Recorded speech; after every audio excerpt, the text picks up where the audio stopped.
Hi, boys and girls. This is Mrs. P, and I'm back reading A Long Walk to Water, based on the true story. And we are up to chapter 18, and I think we're probably going to finish it. So let's see, where are we? Southern Sudan in 2009. Naya waited for her turn in line. She was holding a plastic bottle. The well was finally finished. The gravel had been put back down to make a foundation. The pump had been installed, and the cement had been poured and left to dry. Before the pump was used for the first time, the villagers all gathered around.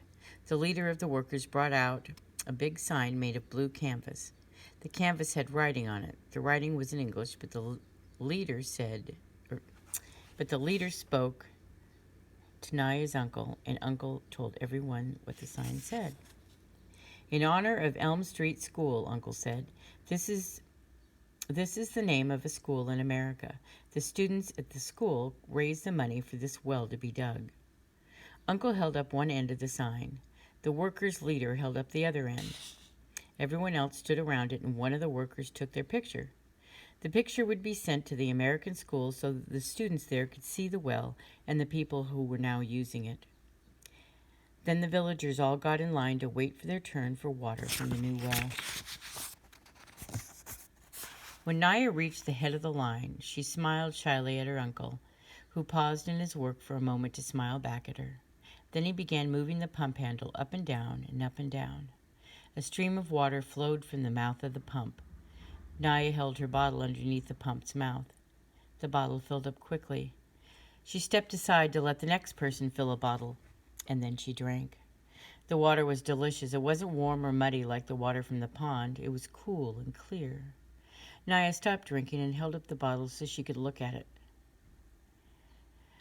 Funny that something without any color at all could look so nice. She drank a few more sips, then glanced around. Everyone had a bottle or a cup. They were drinking that lovely water, or waiting in line for more, or talking and laughing, and it was a celebration. An old granddad, standing not far from Naya, shook his head. In a loud voice, he said, "This is where we used to gather for our bonfire celebrations. I have been sitting on this ground my whole life, and all these years I never knew that I was sitting on top of this good water."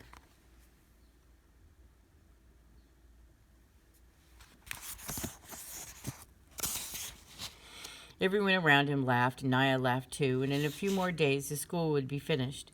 Naya and Dep and Akir would all go to school along with the other children. Next year, there would be a marketplace where the villagers could sell and buy vegetables and chickens and other goods. There was even talk of a clinic someday, a medical clinic, so they wouldn't have to walk so far to get help as they had to when Akir was ill. It was the well that was bringing the village all these good things, but the well was not for their use alone.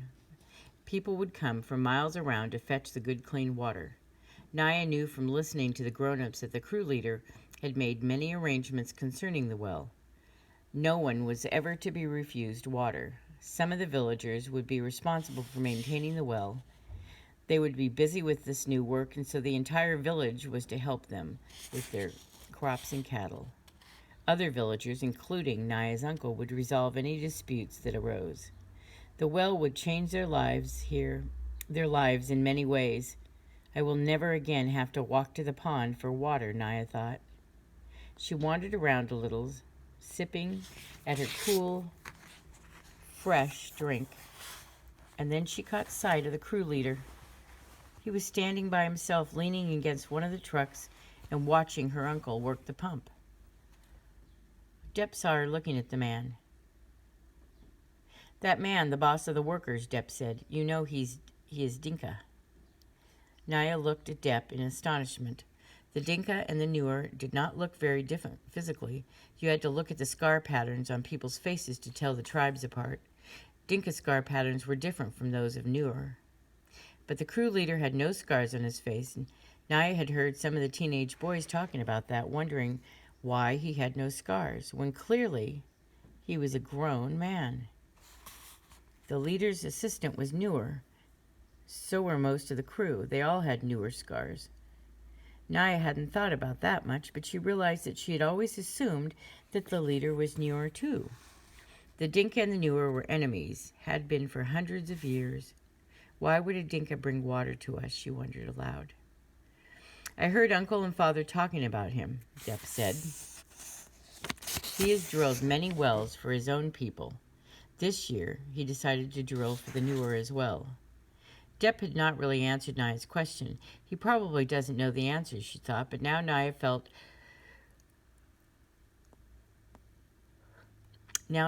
there was something she had to do. She walked over to where the man was standing, and he didn't notice her at first, so she waited quietly. And then he saw her. "Hello," he said. Shyness flooded through Naya. For a moment, she didn't think that she would be able to speak. She looked down at the ground and then at the stream of water still flowing from the pump mouth. And she found her voice. "Thank you," she said, and looked up at him bravely. "Thank you for bringing the water." The man smiled. "What is your name?" he asked. "I am Naya." "I am happy to meet you, Naya," he said. "My name is Salva." That's where it comes together. They met. I'm so excited. Wait a minute. My name is Salva. Okay. And then this says, a message from Salva Doot.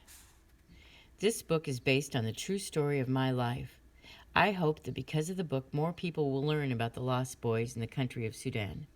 I was born in a small village called Loon Arik in Tong County, southern Sudan, and just as it says in the book, I stayed in refugee camps in Ethiopia and Kenya for many years before I came to America. I am thankful to a great many people. The United Nations and the International Red Cross supported my life while I was in danger of starvation. The Moore family, St. Paul Episcopal Church, and the community of Rochester, New York, welcomed me to the United States. I am also grateful for the education I've received, especially at Monroe Community College, and deepest gratitude to the people who have helped me with my project, Water for Sudan, Inc. The schools, churches, civic organizations, and individuals all over the country. Special thanks to the Board of Water for Sudan and to the Rotary clubs that have worked closely with me. My dreams of helping people back home in Sudan is beginning to come true. I overcame all the difficult situations of my past because of the hope and perseverance that I had. I would have not made it without these two things. To young people, I would like to say, stay calm when things are hard or not going right with you. You will get through it when you persevere instead of quitting. Quitting leads to much less happiness in life than perseverance and hope. And that is The Long Tail to Water. And we're finished with that book.